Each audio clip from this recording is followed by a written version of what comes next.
Hello, hello, possums, yes again, it is I, the conspicuous Moo, coming to you from Elder Scrolls Online in Somerset today. I'm running around gathering a few skill points, and as you can see, my counterpart, also known as the conspicuous Moo, has gone Khajiit on us all, going a little bit pastel. It goes quite well with her stage 3 vampirism, which I'm trying out at the moment. Incidentally, if you are a tank, please don't do vampirism. It's not very popular at the moment. Probably not a good idea, not worth the skill points investing. Anyway, moving on, today we're going to talk about ESO companions, but before we begin I'd just like to request it to comment, like, subscribe, share and moo, as it does help the humble channel very nicely. Well, without further ado, shall we get cracking? So, if you've been following Elder Scrolls Online and you play it regularly, then this is definitely a time to be excited. Blackwood, of course, is just around the corner with all of its new dungeons and delves. It's got a new trial and quests and lore and oblivion portals and gear sets, and of course the obligatory buffs and nerfs that come with every major update. And it's all coming from the 1st of June, which will be the 2nd of June for any dirty Australians that happen to be watching this. But there is one new innovation that has left me a little bit confuzzled, which is this companion system. So the companion system is being introduced in Blackwood, and basically they're going to be an NPC, an on-player character who'll be there by your side and just generally help you out in the course of your adventures. Now, a lot of work has obviously gone into these. They've got their own skills, they've got their own armor, although it's very basic stuff. They've got their own separate gear traits, a rapport system, and more on that later, their own quest lines, and even cosmetic appearances. But that said, even all this work has gone in, what is the actual point of companions?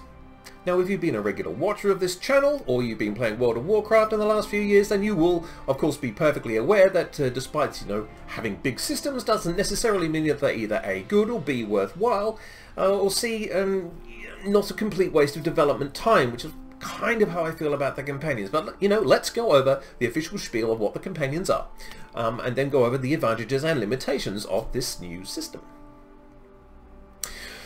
So, where can they not be used? They can't be used in PvP, so they can't be used in Cyrodiil, which is very good. They can't be used in Imperial City, and they can't be used in Battlegrounds, which are the 3 main areas that you PvP in Elder Scrolls Online. Now, this is definitely a good thing, because there are already a lot of server issues and lagging that...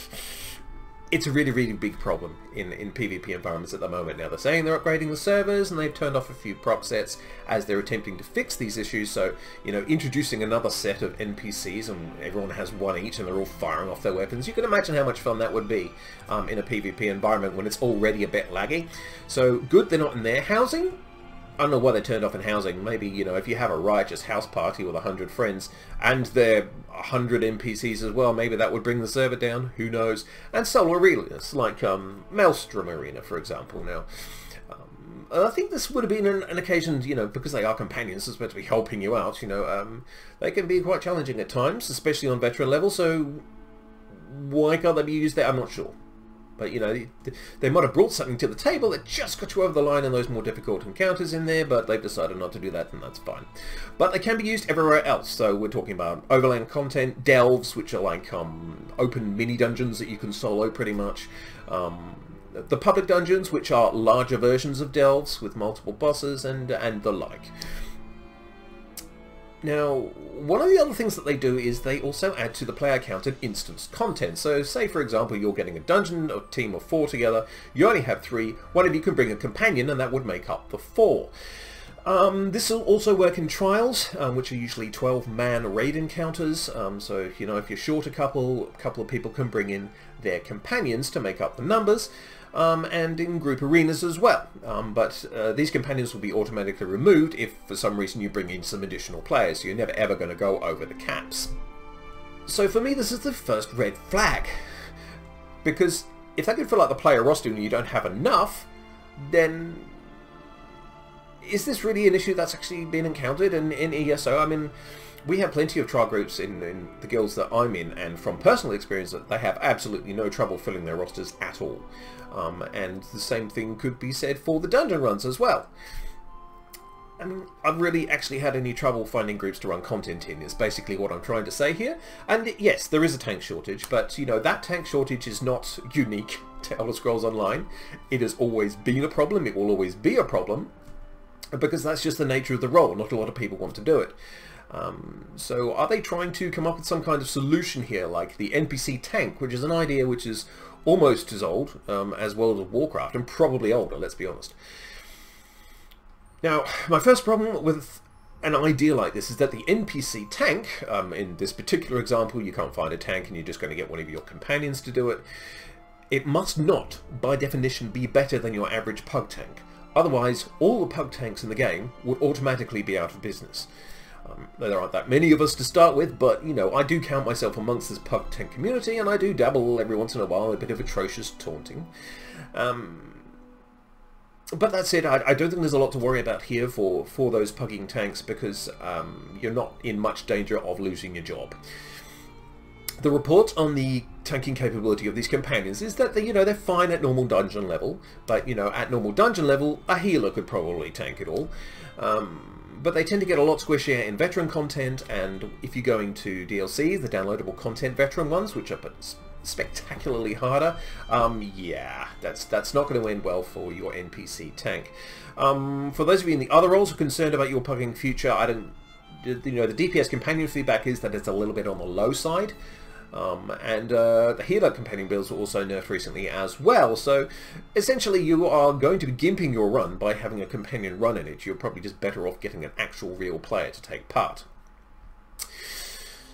This sort of comes into another problem with the companions, which is of course the AI. Now, the pet AI in this game is not tremendously good.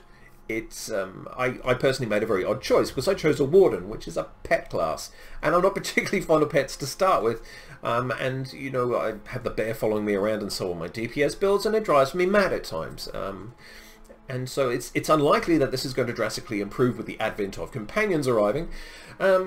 And, as expected, there have been a lot of reports of, they're getting stuck and pathing, they are resetting encounters because they're wandering in and out, and, just the normal buggy stuff that you encounter with pet AI, because this is essentially a pet in your dungeon. So, it's okay to leave them on automatic for their abilities, but they might be, pressing the ultimate at the wrong time, doing that sort of thing. But, like pets, you do have the option to directly control them with, all the different keybinds and stuff. Now, while you can do that, what would be the point of that? I mean, who's realistically going to choose to do an additional half rotation on top of the rotation they're already doing? It's already a fairly busy business, no matter which style you're playing in, tank, DPS or healer, so I can't really see a lot of people signing up for additional management as like an intricate pet management as a kind of fun, which I don't think it would ever be.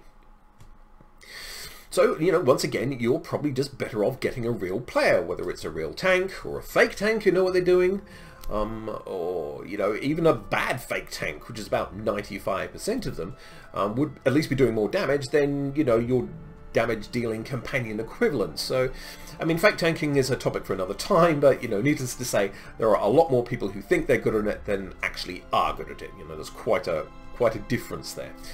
But, like I say, another time. But, I imagine that, the shortcomings in dungeons would be even starker in trials, which are more difficult, generally speaking. And, so, yeah, I mean, I can't imagine a situation where you think, yeah, we'll bring a companion to make up the numbers is a good idea. And I'm not really aware of any particular player shortage in that area to start with. So the only things really left for them to be useful in are things like overland content, just wandering around the zones and the maps.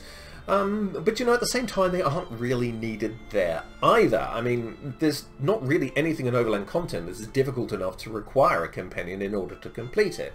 I mean, most of the base game world bosses are soloable if you know what you're doing, but, they weren't designed to be soloable. They're designed to be group content, and, bringing a companion to it is probably not going to affect the outcome all that much. And the expansion world bosses are specifically designed to require a lot more firepower and mitigation than one person and their brainless NPC following them is going to be able to bring to the table. So, yeah, there are always exceptions to the rule, but by and large, they're meant to be group content and played as group content, and, have fun going soloing griffins or something in Somerset with your companion. Let me know how that goes. I'll see you in a few days. And if you need a companion to help you out with questing or delves or even dolmens, then to be brutally honest, you just need to practice and get better.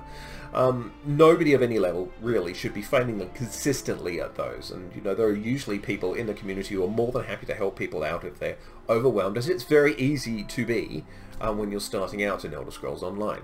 Now, public dungeons do require a little more oomph, granted. I mean, I don't usually go into those until I'm comfortably into level 50 and I can nuke the place by myself. So, given that, so who really are the target audience for companions? If they're not really needed in overland content and they're not very good in dungeons and trials, they can't be used in PvP, what's the point of them? And it just seems that this whole companion system is an awful lot of effort for a niche that doesn't actually exist. You know, if you consider all the armors and the skills and the traits and the quests and the cosmetic options and all of the other stuff, you know, that development time probably could have been put into something else that needed to be fixed in the game because, you know, like any game, ESO is not perfect, and it definitely has higher priorities than offering people companions that they don't actually need. Now, I've seen a lot of people quote immersion as the reason that they might use them. You know, I'm going to feel immersed with this companion, this interactive person by my side. All I can really say to that is I'm not sure how immersed you're going to be when there are, you know, exact facsimiles of your companion alongside everybody else in the zone at any given time. And, you know, there's already lag in popular zones like Hrothgar and major cities, so it's going to be a little less fun to be navigating those certain high traffic areas when everyone is being shadowed by an additional NPC. Yes, before you ask, my internet is fine and manages to run everything else without any issues. You know, I know that I am a dirty Australian with a tin pot connectivity trying to talk to a US server, but these spikes are a lot more noticeable than the industry standard 300 milliseconds. You know, it happens in dungeons too, sometimes to the point of being unplayable. And you know, I don't know of anyone who is blaming their own internet for the lag fest that is Cyrodiil at the moment. So, you know, they know that it's the servers. But, you know, that, again, is a topic for another time, and we will move back to our companions. So basically, if you are after a bit of company, you can probably do better than a quest giver with suboptimal abilities and an attitude problem to boot. This is the rapport system that I am referring to here that comes with these companions.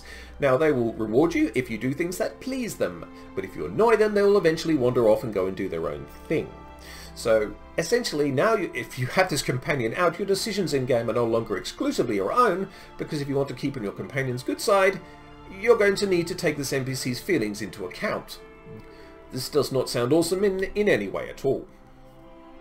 Now, gearing is a pretty simple affair with these companions, but guess who's going to be carrying all of their stuff? Yeah. That's right, these companions do not have bags, but you're close by, so you'll do. If you've been playing for a certain amount of time, bag and bank space is already a bit of a premium, particularly if you're gearing for multiple roles and multiple encounters. So, you know, what kind of companion just tips all of their junk into your satchel and says, there you go? This kind, it would seem. More of a burden than a companion, really. And you know, if you are a solo player and you are feeling a little bit lonely, well, the game does cater solutions for you. I mean, you know, if you are feeling lonely, then chances you're not as solo a player as you might have thought you were. And, you know, when you have the option to join 5 guilds that have a maximum of 500 people in them each, then there's no real reason to be lonely at all. And like I've touched on already, I don't think there's really a shortage of players, at least there isn't on the NAPC Mega Server, which is the only one I can attest to. But, you know, I think ESO has many problems, but population at the moment isn't one of them. So, to sum up, companions in ESO are going to be not very good at dungeons and trials. They're going to fill up your bags unnecessarily. They're going to judge you in the decisions that you make in-game. They can't PvP. They absorb time and resources probably better spent on your own development. They're a bit thick, and they've been developed primarily for solo players who, despite having access to potentially over 2,000 guildmates, would prefer not to interact with any of them. As you do when you're playing a massively multiplayer online game. Now, before the solo players go nuts, if you like pottering around without other people, that is absolutely fine. It is your choice. You have the freedom to do that. I just, you know, from a personal level, I do not understand that. You know, the social aspect of this particular genre is crucial to its function and success. But, you know, if you are genuinely interested in having a running partner, you don't need a dodgy AI suboptimal guy. Just go and make a few mates. It will be a lot more rewarding. I promise you. Anyway, don't get me wrong here, I am very much looking forward to Blackwood and the adventures that are lying ahead. I just, you know, when I saw the companions, I took a look at it and thought, why? And that's still a question I haven't been able to answer. Anyway, that is the video for now. I hope you enjoyed it. I will be back relatively soon But until then, I am the Conspicuous Moo. And may Sheer Gorath bless you.